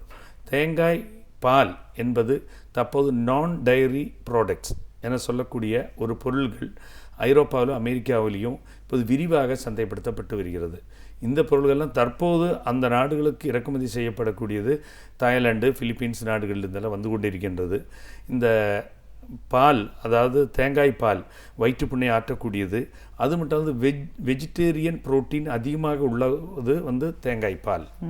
தற்போது இந்த தேங்காய் பாலை இந்தியாவிலிருந்து ஒரே ஒரு ஃபேக்ட்ரி தான் தொடங்கினார்கள். 1-2 ஃபேக்ட்ரிகள் அவர்களும் மூடிவிட்டார்கள். காரணம் தொழில்நுட்பம் அவர்களுக்கு சரியாக கிடைக்கவில்லை. தற்போதுள்ள அரசு அதை முன்கை எடுத்து இதற்குள்ள தொழில்நுட்பங்களையும் கொண்டு வருவர்களேயானால் கோகனட் டெவலப்மெண்ட் போர்டு என்ற அமைப்பு மத்திய அரசாங்கத்தின் விவசாயத்துறையின் கீழே செயல்பட்டு வருகின்றது. அவர்கள் இந்த டெக்னாலஜி பற்றி நிறைய ஆராய்ச்சி செய்து வைத்துள்ளார்கள். இதையெல்லாம் விவசாயிகளுக்கு கொடுக்கப்பட்டால் உறுதியாக இந்த தேங்காய் பாலை எப்படி பதப்படுத்த வேண்டும், எப்படி நாம் அதையே டின்கள் அடைத்து அனுப்புவதை பற்றி தெரிந்து கொள்ளலாம். அதுக்கும் ஏற்றுமதி வாய்ப்பு அதிகமாக உள்ளது. இன்னொன்று முக்கியமான பொருளை நான் சொல்ல வேண்டும் என்றால் டெண்டர் கோகனட் வாட்டரை பற்றி சொல்லணும். அதாவது இளநீரை இப்போ நான் என்னுடைய தொழிற்சாலையை நான் செய்து ஏற்றுமதியும் செய்து வருகின்றேன். நல்ல முறையில் நல்ல ஒவ்வொரு டிமாண்ட் அதிகமாகிட்டே வருகின்றது. இயற்கை இளநீரை பதப்படுத்தி அதை பாட்டிலில் அடைத்து சாஃப்ட் ட்ரிங்க் என சொல்லக்கூடிய நம்ம நிறைய உடம்புக்கு கெடுதலான பொருட்கள் மார்க்கெட்டில் சந்தைப்படுத்தப்பட்டு வருகின்றது. அதற்கு பதிலாக இந்த இளநீரை பதப்படுத்தி பண்ணால் ஏற்றுமதி வாய்ப்பு மிக மிக அதிகமாக உள்ளது. அது ஐரோப்பாவுக்கும் அமெரிக்காவுக்கும் நிறைய தேவைப்படுகின்றது. அதையும் இப்போது நாங்கள் ஒரே ஒரு தொழிற்சாலை தான் செய்து வருகிறது பொள்ளாச்சியில். இன்னும் நிறைய பேர் அதை செய்யலாம், இந்த தொழிலுக்கு வரலாம். இதற்குண்டான தொழில்நுட்பங்களும் இப்போது நம்ம நாட்டிலேயே அவைலபிளாக இருக்கின்றது. இதுவும் செய்யலாம். இது போன்ற பல்வேறு பொருட்கள் தென்னையிலிருந்து செய்யக்கூடிய virgin coconut oil, coconut milk, coconut sugar, coconut milk powder, desiccator coconut, அப்புறம் இளநீர் பதப்படுத்தி பண்ணுவது, இதில் இந்த மதிப்பு கூட்டுதல் பொருள் அனைத்தும் மிக மிக குறைவாகத்தான் இப்போது செய்யப்பட்டு வருகின்றது. இதிலெல்லாம் தென்னை விவசாயிகள் உறுதியாக ஈடுபட வேண்டும். நமது நாட்டில் ஏற்றுமதி உறுதியாக பெருகும் என்பதில் சந்தேகமில்லை. நிச்சயமா சார். இப்போ தென்னை விவசாயத்தை பொறுத்த வரைக்கும் இந்த விவசாயிகளுக்கு ஒன்று இந்த காயர் பற்றி தெரிஞ்சிருப்பாங்க. முக்கியமான ஒரு ஏற்றுமதியாக அவங்க நினச்சி பண்ணுறது அந்த ப்ராடக்ட்ஸை மட்டும்தான். இப்படி இதை தாண்டி வேல்யூ ஆடட் ப்ராடக்ட்ஸ் இவ்வளோ தூரம் அதுக்கு வாய்ப்பு இருக்குன்னா இதை பற்றின ஒரு விழிப்புணர்வை விவசாயிகளுக்கு எப்படி நம்ம கொடுக்கலாம் சார்? இந்த விவசாயிகளுக்கு இது இந்த பொருள்கள் எல்லாம் நிறைய எக்ஸிபிஷனில், இப்போ வெளிநாட்டு எக்ஸிபிஷன் நிறைய இடத்துக்கு நான் போயிட்டுருக்கேன். அந்த எக்ஸிபிஷன்லாம் பார்க்கும்போது அதை எப்படி சந்தைப்படுத்துகிறாங்கன்னு நான் பார்த்து வந்திருக்கின்றேன். அவர்களாம் அழகான அந்த பேக்கிங், உதாரணத்துக்கு சொன்னால் இளநீரை நம்ம இப்போ பிளாஸ்டிக் பாட்டில் அடைச்சி தான் விற்கிறோம். ஆனால் அங்கே வெளிநாடுகளில் இந்த டெட்ரா பேக் என சொல்லக்கூடிய பேக்கிங் மெத்தடு, அது இல்லாமல் கேன் கல்ச்சர் இந்தியாவில் அதிகமாக இல்லை. ஒரு சராசரி இந்திய ஒரு கன்சியூமருக்கு, ஒரு வாடிக்கையாளர்கள் வாங்கக்கூடிய பொருள் 20-25 ரூபாய்க்கு மேலே வாங்க மாட்டார்கள். ஆனால் கேனில் அடைத்து விற்றால் அது 40 ரூபாய் அல்லது 50 ரூபாய் கொடுக்க வேண்டும். ஆனால் இந்த கேன் கல்ச்சர் தான் அமெரிக்காவில் இருக்கக்கூடியவர்கள், ஐரோப்பாவில் இருக்கக்கூடிய ரொம்ப விரும்புவது அலுமினியம் கேன்.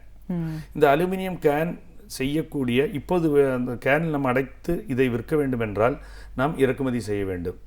இறக்குமதி செய்கிற செலவு அதிகமாக உள்ளது. அப்போ பொருளுக்கு விலை 40 ரூபாய்க்கு மேலே சென்று விடுகின்றது. அது நம்ம நாட்டிலே இந்த கேன் கல்ச்சர் உருவாக வேண்டும். கேன் அல்லது பேக்கிங் மெட்டீரியல் செய்யக்கூடிய தொழிற்சாலைகள் அதிகமாக வர வேண்டும். தற்போது தொழிற்சாலைகள் அதிகமாக இல்லை. அதனால தான் இந்த கேனிங் டெக்னாலஜி வளர வேண்டும் என்று சொல்கிறேன். அதில் இந்தியாவில் கட்டாயமாக இன்னும் வருகின்ற ஒரு சில ஆண்டுகளில் இது வந்துவிடும் என்று நான் நம்புகிறேன். தற்போது நிறைய பேர் விரும்பி இதை பற்றி ஆராய்ச்சி செய்து வருகின்றார்கள். அதனால் இதுதான் அடுத்த கட்டமாக நம்மளுடைய முயற்சியாக இருக்க வேண்டும். நிச்சயமா சார்.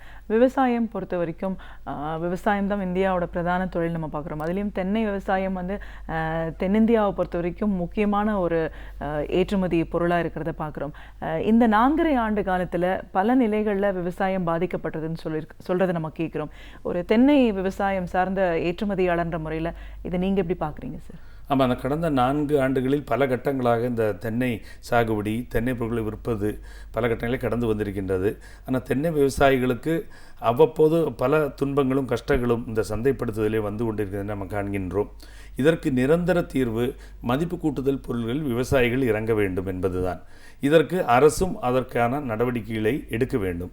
தென்னை பொருட்கள் இந்த சீதோஷ்ண நிலை நமது தென்னிந்தியாவிலே நல்ல பரவலாக அதற்கு ஏற்ற கிளைமேட்டிக் கண்டிஷன் உள்ளது.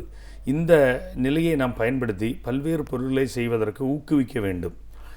மத்திய அரசிடமிருந்தோ அல்லது மாநில அரசு இடமிருந்தோ ஊக்கத்தொகை, சப்சிடி போன்ற உதவித்தொகைகள்லாம் கொடுத்து இந்த டெக்னாலஜியும் அந்தந்த துறைகள் அக்ரி யூனிவர்சிட்டியெல்லாம் தனியாக இருக்கின்றது. அவர்களும் செயல்பட்டால் இந்த விவசாயிகளுக்கு இதை நாம் சொல்லிக் கொடுக்க முடியும். இந்த ப்ரொடக்ஷன் மதிப்பு கூட்டுதலில் ஈடுபட வைக்க முடியும். அதன் மூலமாக பொருட்கள் செய்து ஏற்றுமதியை பெருக்க முடியும். அதுதான் விவசாயிகளுக்கு நாம் மாற்றாக செய்யக்கூடிய ஒரு விஷயம். ஏற்றுமதி ஆலோசகரா, ஏற்றுமதி அப்படின்னு நம்ம சொல்லும்போது தென்னை விவசாயத்தை பொறுத்த வரைக்கும் ஏற்றுமதி அப்படின்னா எவ்வளோ தூரம் இருக்குது, தென்னையிலேருந்து கிடைக்கிற பொருட்கள் என்ன, நார் சார்ந்த விஷயத்துக்கு அரசு எவ்வளோ தூரம் நமக்கு முக்கியத்துவம் கொடுக்குது, அதையெல்லாம் தாண்டி ஒரு மதிப்பு கூட்டு பொருளாக உருவாக்கணும்னா என்ன மாதிரியான ஒரு பொருட்கள்லாம் தென்னை மூலமாக நமக்கு கிடைக்குது, இப்படி நிறைய விஷயங்களை பேசிகிட்டு இருக்கோம். ஒரு சின்ன இடைவேளைக்கு அப்புறமா தொடர்ந்து பேசலாம்.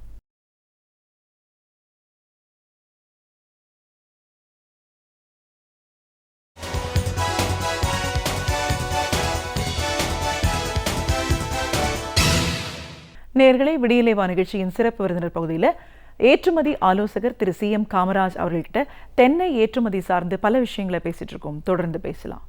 இப்போ இந்த ஏற்றுமதி துறை ஆலோசகர் அப்படிங்கிற முறையில் இன்னைக்கு குறிப்பாக இன்னும் சொல்லணும்னா சென்னையை பொறுத்த வரைக்கும் பல பாலங்கள் நிறைவடைந்திருந்தாலும் இன்னும் குறிப்பாக சொல்லணும்னா துறைமுகம் மதுரவாயல் பாலம் திமுக ஆட்சி காலத்தில் தொடங்கப்பட்டது, இன்னும் அது நிறைவடையலை. இந்த நிலையில் அது ஏற்றுமதி துறைக்கு என்ன மாதிரியான ஒரு பாதிப்பை ஏற்படுத்தி இருக்கு? இந்த மதுரவாயில் அல்லது துறைமுகம் போகக்கூடிய அந்த பாலம் கட்டாத காரணத்தினாலே தற்போது தமிழகத்துடைய தென்பகுதியில் இருக்கக்கூடிய, நான் இந்த அக்ரோ ப்ராடக்ட்ஸ் பற்றியெல்லாம் சொல்லிட்டு இருந்தேன், ரொம்ப விலை குறைந்த பொருட்களை ஏற்றுமதி செய்ய வேண்டும் என்றால் இந்த குறைந்த செலவில் கப்பலில் ஏற்ற வேண்டும் எந்த பொருள்களையும். இந்த பாலம் இல்லாததால் பல நெருக்கடி இந்த போர்ட்டில் ஏற்படுகின்றது. இதன் விளைவாக கடந்த 2 ஆண்டுகளில் மட்டும் கொச்சினில் இருக்கக்கூடிய ஏற்றுமதி, நிறைய பேர் ஏற்றுமதியாளர்கள் சென்னையை விட்டு கொச்சின் சென்று கொண்டிருக்கின்றார்கள், கொஞ்சம் தூத்துக்குடிக்கும் சென்று கொண்டிருக்கின்றார்கள். அதனால் கொச்சியில் இருக்கக்கூடிய ஏற்றுமதி அதிகமாகிவிட்டது.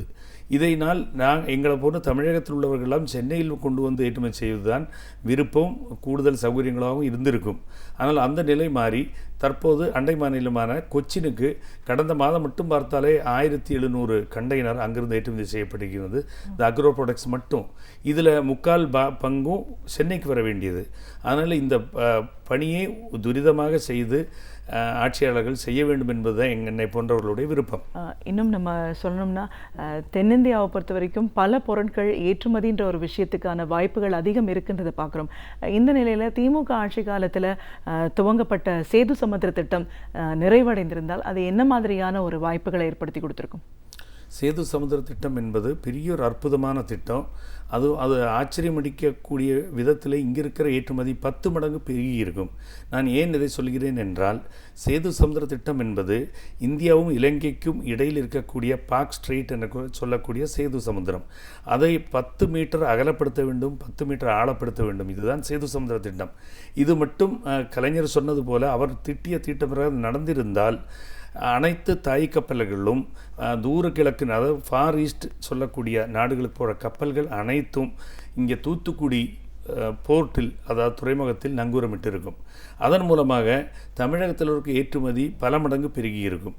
காரணம், கப்பல் கூலி என்பது இங்கிருந்து தேம்ஸ் போர்ட் அல்லது ஃபெலிக்ஸ்டோ என்ற போர்ட் உள்ளது ஐரோப்பாவில், லண்டனில். இப்போது நாங்கள் ஏற்றுமதி செய்யக்கூடிய $1800 கொடுக்க வேண்டியதாக இருக்குது ஒரு 40 அடி பெட்டகத்திற்கு, அதாவது கண்டெய்னருக்கு.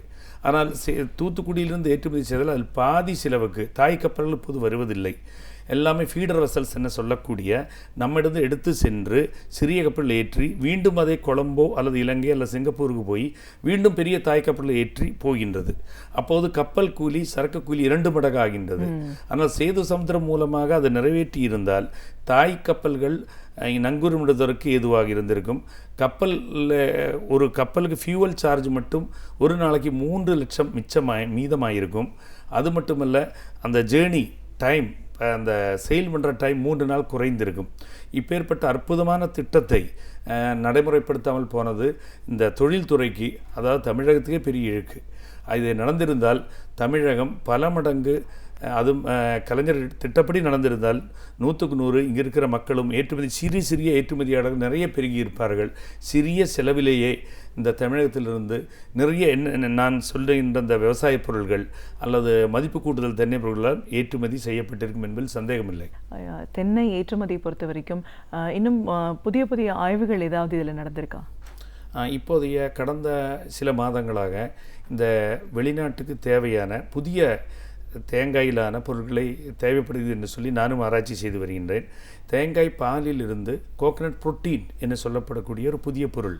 நீங்கள் இந்த டிவிலெல்லாம், வெளிநாட்டு டிவியில் WWF பார்த்துருப்பீங்க. பெரிய மசில்மேன் இருக்கின்றார்கள். அவர்களுக்கு வெஜிடேரியன் புரோட்டீன் தேவை. இந்த வெஜ் புரோட்டீன் என்பது தேங்காயிலிருந்து கிடைக்கக்கூடியது. அது தேங்காய் பாலாக எடுத்து அந்த பாலை, அதில் இருக்கக்கூடிய 28% புரோட்டீன் உள்ளது.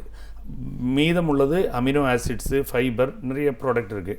இந்த புரோட்டீன் மட்டும் அதை பிரித்து எடுத்து சிறிய பாட்டிலில், அது ஒரு மெடிக்கல் ப்ராடக்ட், இதை மட்டும் ஏற்றுமதி செய்தால் மிக மிக அதிகமாக வாய்ப்புள்ளதாக தெரிய வருகிறது.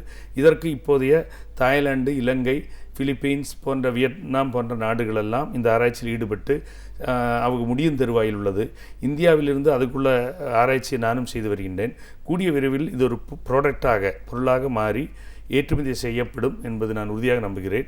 இந்தியா ஃபஸ்ட்டு உலக நாடுகளுக்கு கோகனட் புரோட்டீனை ஏற்றுமதி செய்யக்கூடிய நாடாக மாறும் என்பதில் சந்தேகமில்லை. இந்த கோகனட் புரோட்டீன் சொன்னது போல் அடுத்த புரட்சி இந்த தென்னைப்பொருளில் இப்போது நடந்து வருகின்றது என்றால் நார்க்கழிவு பயன்பாடை பற்றி சொல்லியாக வேண்டும். இந்த நார்க்கழிவை இந்தியாவில் பயன்படுத்துவது மிக மிக குறைவு. ஆனால் நம்மிடத்திலிருந்து வாங்கி நமது தமிழகத்திலிருந்து ஏற்றுமதி செய்யப்படுகின்ற நார்க்கழிவை ஐரோப்பாவிலும் அமெரிக்காவிலும் எப்படி பயன்படுத்துகிறார்கள் என்று நாங்கள் சொல்லியாக வேண்டும். கிரீன் ஹவுஸ் டெக்னாலஜி என்று ஏற்கனவே நம்மளுக்கு தெரியும். அதில் இப்போ கம்ப்யூட்டர் பயன்பாடு இந்த விவசாயத்தில் மிக அதிகமாக வந்து கொண்டிருக்கின்றது. அதில் எப்படி நீங்கள் கேட்டால் உறுதியாக ஆச்சரியப்படுவீர்கள். இது போன்ற ஒரு அறையில் அனைத்தும் இந்த நார்க்கழிவை கீழே கொட்டி வைத்துள்ளார்கள். அதில் என்ன நம்மளுக்கு விவசாயம் செய்ய வேண்டும் என்று, இப்போது வெஜிடபிள்ஸ் என்று சொன்னால், இப்போ தக்காளி என்றால் டொமாட்டோ அல்லது பிரிஞ்சால், கத்திரிக்காய் என்றால் பிரிஞ்சால், இதுகளெல்லாம் விதைப்பதற்கு ரோபோ பயன்படுத்தப்படுகின்றது. அதை விதைப்பு ரோபோவை செய்துவிட்டு அந்த அறைக்குள், க்ரீன் ஹவுஸ்க்குள்ளே என்ன சீதோஷ்ணநிலை, அந்த பருவநிலை அந்த விவசாயத்துக்கு வேண்டுமோ அதை சாஃப்ட்வேர் மூலமாக கம்ப்யூட்டரில் லோடு செய்யப்பட்டுள்ளது. இந்த அறையில் இருக்கக்கூடிய அந்த கம்ப்யூட்டரில் ஹீட்டு வருவதற்காக ஃபின் டியூப்ஸ் மேலையெல்லாம் நல்லா அந்த மாட்டியிருப்பார்கள். அது வெயிலுக்கு பதிலாக சூட்டை கொண்டு வரும்.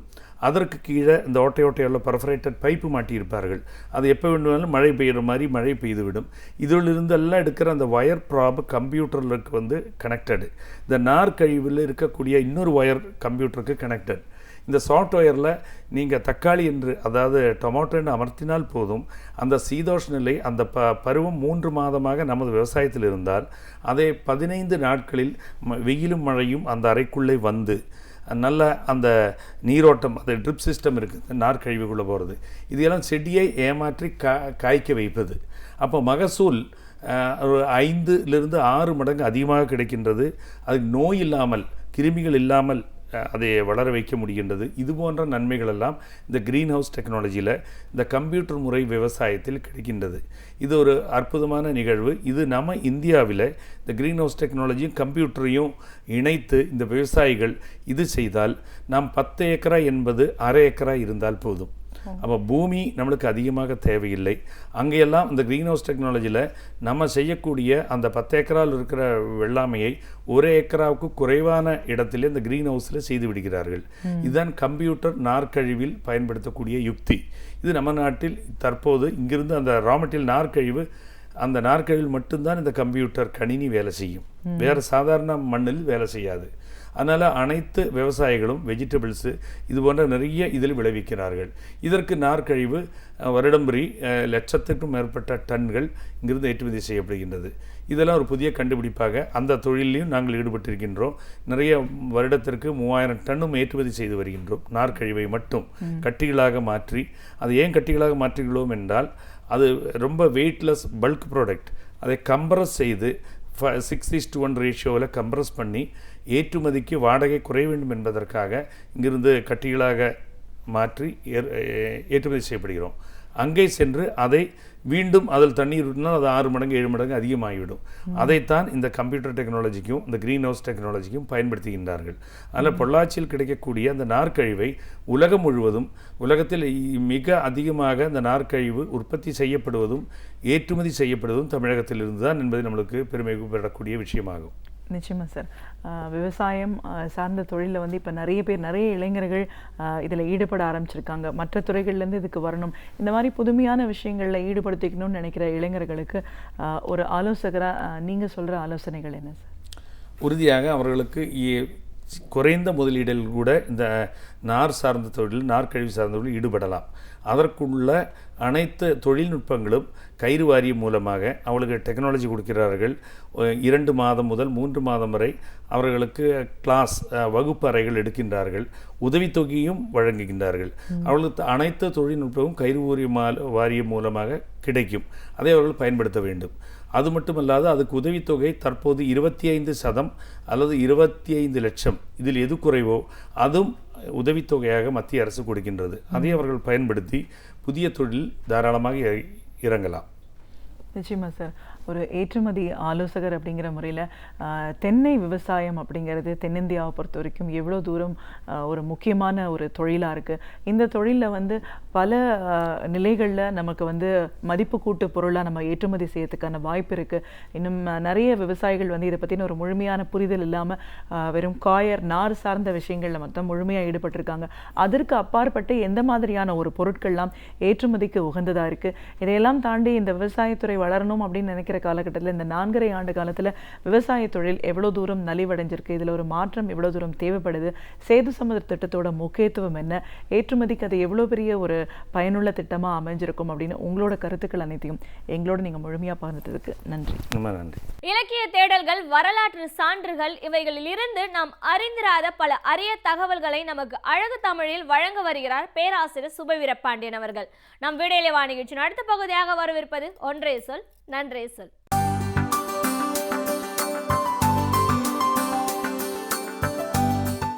அனைவருக்கும் வணக்கம். வரலாற்றில் சில செய்திகள் திரும்ப திரும்ப சொல்லப்படுகிற போது உண்மைக்கு மாறானவைகள் உண்மையாக ஆகிவிடுகின்றன. தமிழ்நாட்டிலிருந்து, அதாவது அன்றைக்கு சென்னை தலைமாகாணம், மெட்ராஸ் பிரசிடென்சி என்று சொல்லப்படுகிற நம்முடைய அகன்ற தமிழக பகுதிகளிலே இருந்து ஆந்திரா பிரிந்து போன போது அவர்கள் சென்னையும் தங்களுக்கு வேண்டும் என்று ஆந்திரர்கள் கேட்டார்கள். மதராஸ் மனதே என்கிற முழக்கம் அன்றைக்கு ஆந்திரா முழுவதும் எழுந்தது. எங்களுக்கு சென்னையும் வேண்டும், திருப்பதியும் வேண்டும் என்கிற முழக்கத்தை அவர்கள் முன்வைத்தார்கள். அது முறியடிக்கப்பட்டு சென்னை தமிழ்நாட்டுக்கு என்றும் திருப்பதி ஆந்திராவுக்கு என்றும் முடிவாயிற்று. அது மட்டுமல்லாமல் சென்னையிலேயே ஆந்திராவிற்கான தலைநகரத்தை அமைத்து கொள்ள வேண்டும் என்கிற கோரிக்கையும் தமிழர்களால் எதிர்க்கப்பட்டது. பிறகு ஆந்திராவிலே தான் அவர்களுக்குரிய தலைநகரம் என்று முடிவானதற்கு பிறகு சென்னை ராஜ்யம், இன்றைக்குத்தான் அது தமிழக அரசு, அன்றைக்கு சென்னை ராஜ்யம் அந்த தலைநகரை அவர்கள் அமைத்து கொள்வதற்காக 1 கோடி ரூபாய் கொடுக்க வேண்டும் என்றும் தீர்மானமாயிற்று. 1 கோடி ரூபாய் என்பது அரசுக்கு இன்றைக்கு மிகச் சாதாரணமான தொகையாக இருக்கலாம். ஆனால் 1953 அதுவே பெரிய தொகை. இப்படி சென்னை மீட்கப்பட்ட வரலாறு பற்றி உண்மைக்கு மாறான ஒரு தகவல் தொடர்ந்து தமிழகத்தில் சொல்லிக்கொண்டே இருக்கப்படுகிறது. இப்படி உண்மைக்கு மாறான ஒரு தகவல் தமிழகத்தில் சொல்லிக்கொண்டே இருக்கப்படுகிறது. அதற்கு எதிரான மிகச் சரியான ஆதாரங்களை ஆய்வாளர் வாலாஜா வல்லவன் தன்னுடைய கட்டுரையில் வெளியிட்டிருக்கிறார். தொடர்ந்து ஒரு கட்டுரையை அவர் இணையதளத்திலே வெளியிட்டு கொண்டிருக்கிறார். அது இன்னமும் நூலாகவில்லை. அதிலே 6வது தொடர் அந்த கட்டுரையில் இந்த சென்னையை மீட்டது மாப்போசி அவர்கள் மட்டும்தானா என்கிற கேள்வியை முன்வைத்து அது தொடர்பான ஆய்வுகளை எல்லாம் நிகழ்த்தியிருக்கிறது. இப்போதும் சொல்லப்படுகிற செய்தி என்ன என்றால், ஆந்திராவுக்கு போகாமல் சென்னையை மீட்டு தந்தது ராஜாஜியும் மாப்போசியும் தான் என்கிற கருத்து மீண்டும் மீண்டும் சொல்லப்படுகிறது. அது மட்டுமல்லாமல் அன்றைக்கு போதுமான எந்த முயற்சியையும் காமராஜரோ பெரியாரோ எடுக்கவில்லை என்கிற கருத்தும் பரப்பப்படுகிறது. இவை இரண்டுமே உண்மையானவை இல்லை, இவை உண்மைக்கு மாறானவை என்பதை தகுந்த ஆதாரங்களோடு வாலாஜா வல்லவன் அவர்கள் தன்னுடைய கட்டுரையிலே வெளிப்படுத்தி இருக்கிறார்.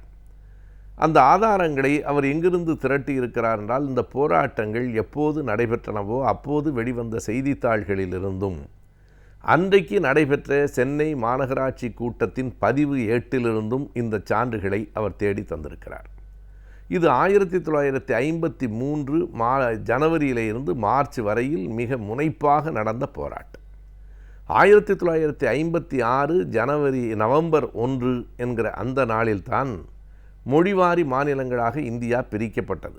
ஆனாலும் சென்னை தலைமாகாணத்திலிருந்து ஆந்திரா 53 பிரிந்து போய்விட்டது. அதற்கு காரணம் 52 இறுதியிலே பட்டினி போர் நடத்தி இறந்து போன பொட்டி ஸ்ரீராமுலு அவர்களின் தியாகம்தான். ஆந்திரா போன்ற மாநிலங்கள் தனித்தனியாக பிரிக்கப்பட வேண்டுமா என்கிற கேள்வி 48 எழுந்து முதலாக இந்திய அரசு 48வது ஆண்டு நீதிபதி கார் தலைமையிலே ஒரு குழுவை அமைத்தது. அதுதான் முதல் குழு. அந்த குழு 48ஆம் ஆண்டு டிசம்பரில் தன்னுடைய அறிக்கையை வெளியிட்டது.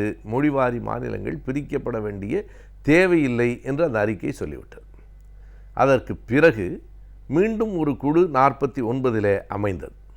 முந்திய அந்த கார் குழுவிலே ஒரே ஒரு குறியீடு இருந்தது. ஒரு குறிப்பிட்ட பகுதியில் 70% பேர் ஒரு குறிப்பிட்ட மொழியை பேசுவார்களானால் அவர்களுக்கு உரிய உரிமைகள் வழங்கப்பட வேண்டும் என்பதுதான்.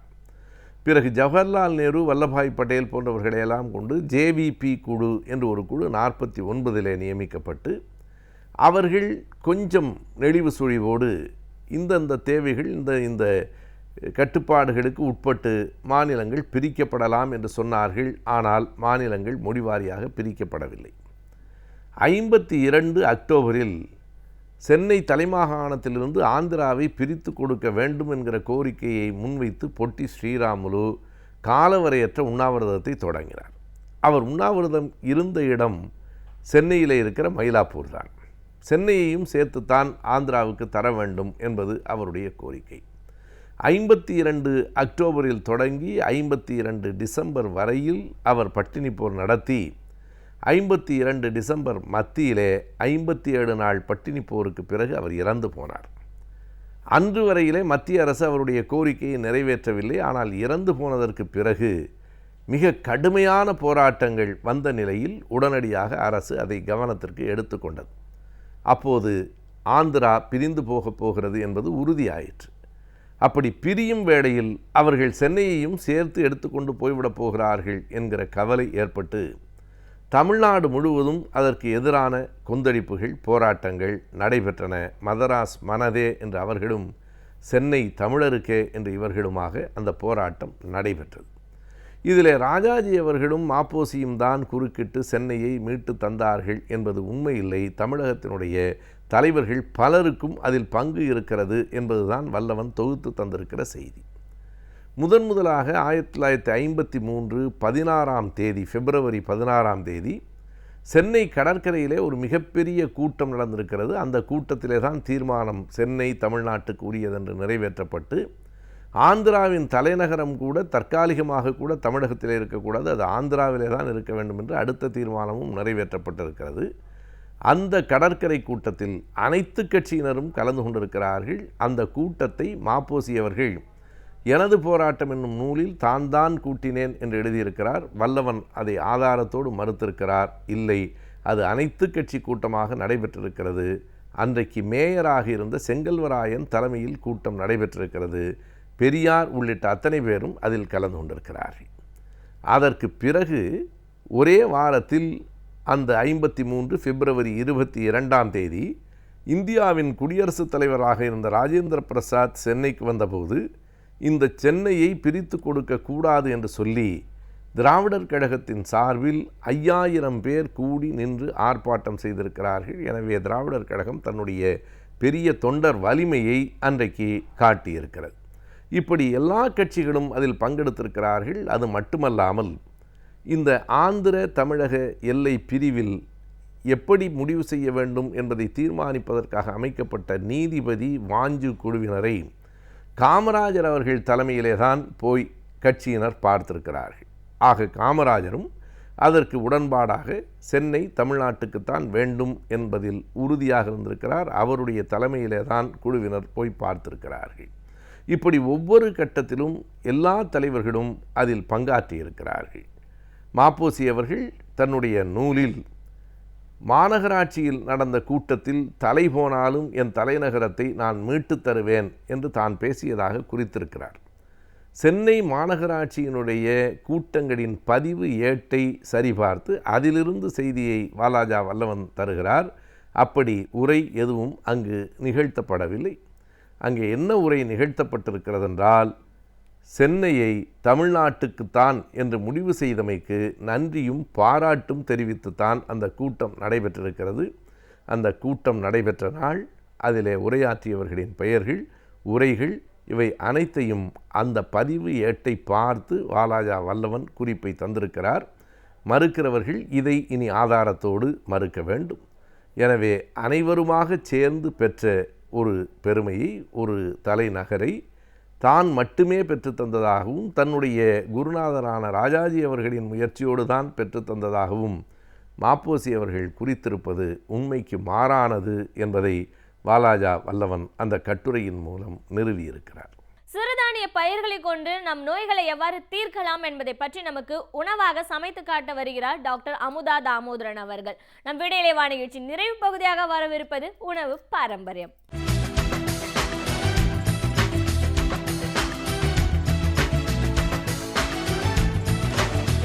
வணக்கம். உணவும் பாரம்பரியம் என்ற நிகழ்ச்சியின் மூலமாக உங்களை சந்திப்பதில் எனக்கு மிக்க மகிழ்ச்சி.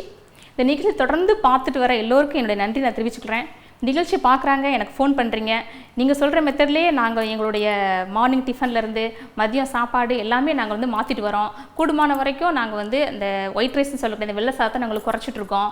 நீங்கள் சொல்கிற மாதிரி சிறுதானிய உணவுகள்லாம் நாங்கள் அதிகமாக நாங்கள் எடுத்துக்கிறோம். எங்கள் குழந்தைங்களுக்கும் நான் அதையும் நாங்கள் கொடுத்துட்டு வரோம். எங்கள் குடும்பத்தில் உள்ள இந்த உணவு பழக்க வழக்கங்கள் நிறைய மாறிட்டுருக்கு. அதனால் ஹஸ்பண்டுக்குள்ளே கொலஸ்ட்ரால் லெவல் ரொம்ப கம்மியாக இருக்குது, சுகர் ரொம்ப கண்ட்ரோலாக இருக்குது. நிறைய பேர் ஃபோன் பண்ணுறீங்க, ரொம்ப சந்தோஷம். இந்த நிகழ்ச்சியை தொடர்ந்து நீங்கள் பாருங்கள். அதே போல் இன்னும் நிறைய பேருக்கு இன்னும் அந்த அவேர்னஸ் வரணும். அதுக்காக தான் அந்த நிகழ்ச்சியோட முக்கிய நோக்கமே அதுதான். நம்முடைய பாரம்பரிய உணவு மூலமாக நம்மளால் எப்படி ஹெல்த்தியாக வாழ முடியும், எப்படி நம்மளால் சீக்கிரமாக சுகர் வராமல் கொலஸ்ட்ரால் வராமல் நம்ம எப்படி ஒரு ஹெல்த்தியான லைஃப் வாழ முடியும் அப்படிங்கிறதுக்காக தான் இந்த நிகழ்ச்சியோடைய நோக்கமே அதுதான். இந்த வாரத்தில் நான் உங்களுக்கு என்ன ஒரு முக்கியமான உணவை பற்றி நான் உங்களுக்கு சொல்ல போகிறேன் அப்படின்னா, சாமை ரைஸ். சாமை அரிசி பற்றி நீங்கள் கேள்விப்பட்டிருப்பீங்க. அது நம்முடைய பாரம்பரியமான நம்முடைய ஒரு பழங்காலங்களிலேயே உபயோகப்படுத்தப்பட்ட ஒரு அரிசி வகை. இதனுடைய இங்கிலீஷ் நேம் வந்து லிட்டில் மில்லட்ஸு. அது லிட்டில் மில்லட்ஸாக இருந்தால் கூட சின்ன தானியம் தான், ஆனால் செய்யக்கூடிய காரியங்களும் மிகப்பெரிய ஒரு மெடிசனல் யூஸ் ரொம்ப அதிகமாக இருக்குது. முக்கியமாக பார்த்தீங்கன்னா, நம்ம சாப்பிடக்கூடிய ரைஸில் வந்து என்ன இருக்கணும் என்ன இருக்கக்கூடாது அப்படிங்கிறத நீங்கள் முதல் தெரிஞ்சுக்கணும். நம்ம மெயினாக நம்ம தமிழ்நாட்டில் நம்ம அதிகமாக சாப்பிடக்கூடியது வந்து ரைஸ் தான். வெள்ளை அரிசி தான் நம்ம அதிகமாக சாப்பிட்டுட்ருக்கோம்.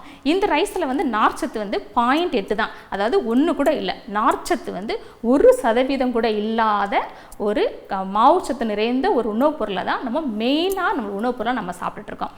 அதனால தான் நமக்கு வந்து டயபெட்டிஸ், சுகர் வியாதியிலேருந்து, சர்க்கரை வியாதியிலேருந்து, கொலஸ்ட்ரால் வியாதியிலேருந்து, ஒபிசிட்டி அதிகமான வெயிட் அதிகமாக காணப்படுற வியாதி, இது எல்லாமே நமக்கு வந்து சீக்கிரமாக வந்துடுது. இந்த ஹேபிட் வந்து மாறணும், நம்முடைய உணவு இந்த பழக்க வழக்கங்கள் வந்து மாறணுங்கிறதுக்காக தான் இந்த நிகழ்ச்சியோட முக்கிய நோக்கமே. ஸோ இப்போ இந்த வார்த்தை நான் உங்களுக்கு சொல்ல போகிறேன். நம்ம இந்த சாமை ரைஸில் வந்து என்னென்ன இருக்குது என்னென்ன இல்லை அப்படிங்கிறத முதல் பார்ப்போம். என்னென்ன இருக்குது அப்படிங்கன்னா, இதில் நார்ச்சத்து ரொம்ப அதிகமாக இருக்குது. நார்ச்சத்து கிட்டத்தட்ட 14.2 கிராம் இருக்குது. இது வந்து எந்த ஒரு அரிசி உணவுகளையுமே இல்லாத அளவு அதிகமான நார்ச்சத்து உள்ள உணவு வந்து சாமை ரைஸு. அதே போல் இதில் வந்து மாவுச்சத்து பொருளே இல்லை, ரொம்ப கம்மியாக இருக்குது. அதே போல் ஃபேட்டு இதில் இல்லை. கிளைசிமிக் இண்டெக்ஸ் மிக மிக குறைவு. ஸோ எந்த ஒரு உணவில் வந்து அதிகமான நார்ச்சத்து, அதே போல் அதிகமான புரதச்சத்து, குறைந்த மாவுச்சத்து, குறைந்த சர்க்கரை அளவு, குறைவாக உள்ளது, கிளைசமிக் இண்டெக்ஸ் மிக குறைவாக உள்ள உணவை நம்ம அதிகமாக நம்ம எடுத்துக்கணும். இது எல்லாமே இதில் 4 இருக்குது. இப்போ வந்து பார்த்திங்கன்னா கேன்சர் வந்து இன்றைக்கி சமுதாயத்தில் அதிகமாக காணப்படுற வியாதியில் ஒன்றா இருக்கு இல்லையா? இந்த கேன்சருக்கு காரணம் என்னென்னு கேட்டிங்கன்னா, நம்முடைய சாப்பிடக்கூடிய சாப்பாடில் நார்ச்சத்து இல்லாத காரணம் தான் மெயினாக வந்து பெருங்குடல் கேன்சர் நோய், பெருங்குடல் புற்றுநோய்க்கான முக்கிய காரணம் நம்முடைய சாப்பாடில் தேவையான அளவு நார்ச்சத்து இல்லை. அப்போ நம்ம என்ன, அதே மாதிரி நான்வெஜ் சாப்பிட்றவங்களுக்கும் சாப்பாடு நார்ச்சத்து இருக்காது. ஸோ அந்த டைமில் என்ன பண்ணால் அதிகமாக நார்ச்சத்து நீங்கள் சாப்பிடுறது நிறைய டைம் நான் உங்களுக்கு சொல்லியிருக்கிறேன். அதே போல் இந்த ரைஸில் வந்து அதிகமான நார்ச்சத்து இருக்குது. நான் சொன்னேன் 14.2 கிராம். எந்த ஒரு உணவுலையுமே எந்த ஒரு ரைஸ்லையுமே இல்லாத அளவுக்கு அதிகமான நார்ச்சத்து உள்ள பொருள் வந்து சாமை ரைஸ். இந்த சாமை ரைஸ் நீங்கள் சாப்பிட்டு வந்தோம் அப்படின்னா நம்முடைய இன்டெஸ்டைன் வந்து நல்ல ஒரு ஃப்ளோட்டிங்காக, எப்போவுமே ஒரு ஈரப்பதம் உள்ள ஒரு இன்டெஸ்டைனாக இருக்கும். ஸோ உங்களுக்கு என்ன பண்ணால் நல்ல நீங்கள் என்ன சாப்பிட்டாலும் நல்ல சீக்கிரமாக டைஜஷன் ஆகும், உங்களுக்கு வந்து மலச்சிக்கலே இல்லாமல் இருக்கும். ஸோ இதே மாதிரி ஃபுட்டை வந்து எல்லா வயதினருக்கும் ஏற்ற ஒரு உணவு வந்து சாமை ரைஸ்.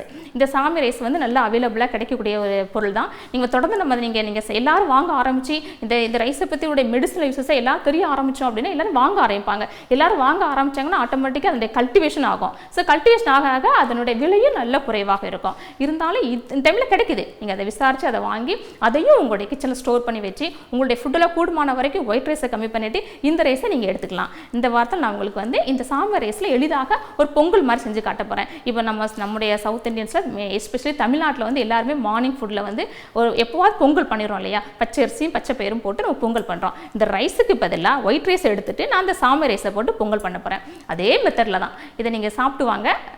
தொடர்ந்து இதே மாதிரி நிகழ்ச்சியில் மூலமாக நான் நிறைய உணவுகளை பற்றி நான் சொல்கிறேன். சாமை பொங்கல் செய்ய தேவையான பொருட்கள்: சாமை அரிசி, பாசிப்பருப்பு, சீரகம், மிளகு, உப்பு, சிறிதாக நறுக்கிய இஞ்சி, முந்திரி, எண்ணெய், தேவையான நெய். சாமை பொங்கல் செய்ய தேவையான பொருட்கள் என்னென்னு பார்த்தீங்க. நம்ம வீட்டில் பொங்கல் பண்ணுவோம் இல்லையா? பச்சரிசியும் பாசிப்பருப்பும் போட்டு அதே மாதிரி தான் பொங்கல். அந்த பச்சரிசியை நான் எடுத்துகிட்டு அதுக்கு பதிலாக இந்த சாமை அரிசியை நான் சேர்த்துருக்கேன். ஏன்னா பச்சை அரிசியில் வந்து நார்ச்சத்து மிக மிக குறைவு, 1% கூட கிடையாது, 0.8 தான். ஆனால் இதில் 14.2 அளவுக்கு நார்ச்சத்து அதிகமாக இருக்குது. அதே போல் பச்சரிசியில் வந்து மாவுச்சத்து பொருள் ரொம்ப அதிகம். இதில் வந்து மாவுச்சத்து பொருள் வந்து மிக மிக குறைவு. இதில் வந்து ப்ரோட்டீன்ஸ் ரொம்ப அதிகமாக இருக்குது. நம்ம உடம்புக்கு தேவையான ஃபியூலை கொடுக்கக்கூடிய அந்த அமினோ ஆசிட்ஸ் நிறைந்த புரதச்சத்து இதில் ரொம்ப அதிகமாக காணப்படுது. அதே போல் பச்சரிசியில் அதிகமான கிளைசமிக் இண்டெக்ஸ் அதிகம், அதாவது அதில் உள்ள சர்க்கரை அளவு மிக மிக அதிகம். இதில் சர்க்கரை அளவே கிடையாது, ரொம்ப ரொம்ப லோ கிளைசமிக் இண்டெக்ஸ் தான். அதில் எல்லா வயதினர்களுக்கும் மிக மிக ஏற்ற உணவு. இந்த அரிசியை நம்முடைய உணவில் நம்ம பயன்படுத்திட்டு வந்தோம் அப்படின்னா நமக்கு சர்க்கரை வியாதி வராது, நம்முடைய உடம்புல கொலஸ்ட்ராலும் சேராது. இதில் சாமை ரைஸ் நான் எடுத்துக்கிறேன். அப்புறம் பாசிப்பயிறு, இது 1 பங்கு எடுத்தீங்கன்னா இது 1/2 பங்கு எடுத்துக்கோங்க. இப்போ ஸ்டவ் ஆன் பண்ணிக்கிட்டேன்.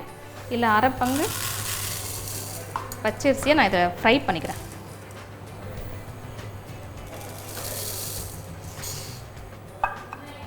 இதை கொஞ்சம் சூடாகிற மாதிரி கொஞ்சம் இதை ஃப்ரை பண்ணிக்கிறேன்.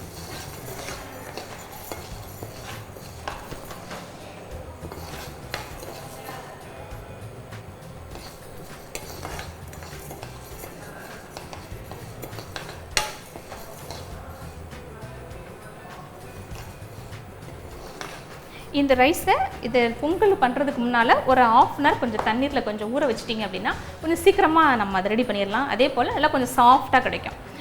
பச்சரிசி மாதிரி இல்லாமல் இது இன்னும் கொஞ்சம் வேகிறதுக்கு கொஞ்சம் டைம் எடுக்கும். அதனால் ஒரு 1/2 அன் ஹவருக்கு முன்னாலேயே தண்ணீரில் கொஞ்சம் ஊற வச்சுக்கோங்க. ஊற வச்சுட்டு அப்புறமா நம்ம ரெடி பண்ணிக்கலாம்.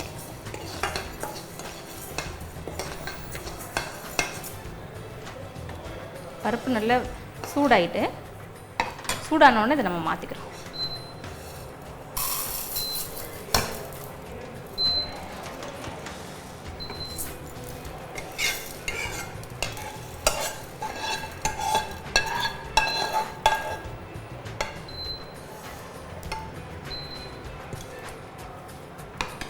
இப்போ இதில் இந்த சாமை ரைஸை 1 கப்பு நான் விடுறேன். இதில் 1 கப் சாமை ரைஸ், இந்த சூடாக வறுத்தெடுத்த பாசிப்பருப்பு, பச்சைப்பருப்பு,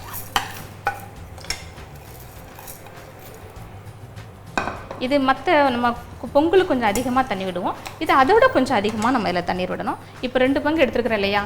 ஸோ 4 பங்கு 5 பங்கு தண்ணி ஊற்றிக்கோங்க.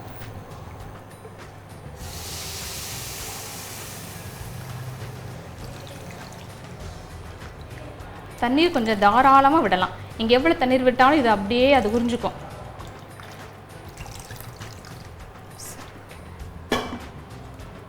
இதில் கொஞ்சம் தேவையான உப்பு.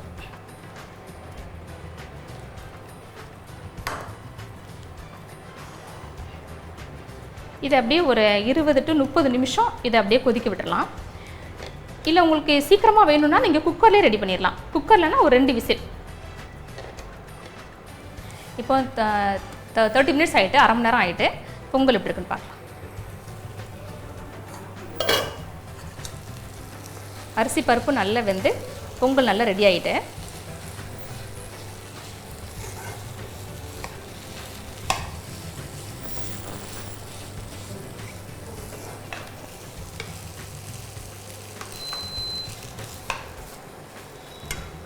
இனி ஆயில் விட்டு தேவையான நெய் விட்டு நம்ம அதை தாளித்து விட்டுற வேண்டியது. பொங்கல் ரெடி ஆகிட்டு. இப்போ நீங்கள் வீடுங்களை சாதாரணமாக பொங்கலை தாளித்து விடுவீங்க இல்லையா, அதே மாதிரி பொங்கல் இப்போ நான் தாளித்து விட போகிறேன். தேவையான ஆயில் விட்டுக்கோங்க. பொங்கல் தாளிக்கிறதுக்கு கொஞ்சம் சிறிதளவு சீரகம், கொஞ்சம் மிளகு அண்ட் கறிவேப்பிலை, கொஞ்சம் இஞ்சி எடுத்துக்கிறேன்.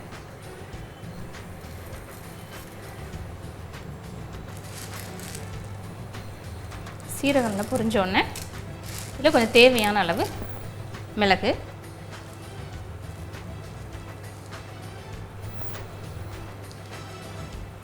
சீரகம் நல்லா பொரிஞ்ச உடனே கறிவேப்பிலை,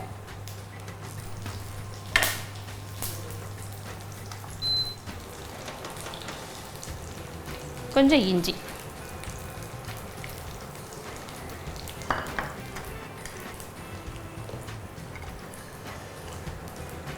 கொஞ்சம் அதில் முந்திரி கொஞ்சம் போட்டுக்கலாம்.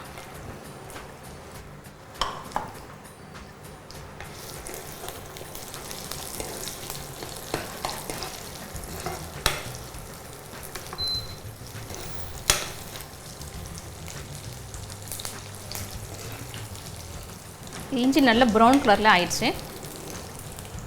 இப்போ ரெடியாக இருக்கிற பொங்கலை இதில் போடுறேன்.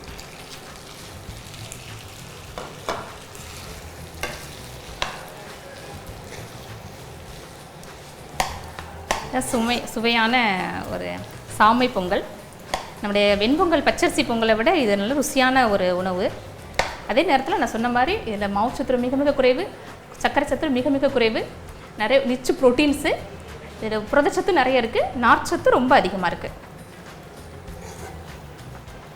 குழந்தைங்களுக்கு ஏற்ற உணவு இது.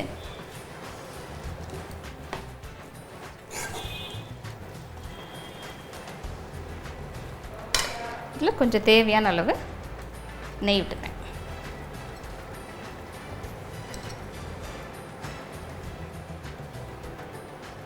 இப்போ ஸ்டவ் ஆஃப் பண்ணிடலாம்.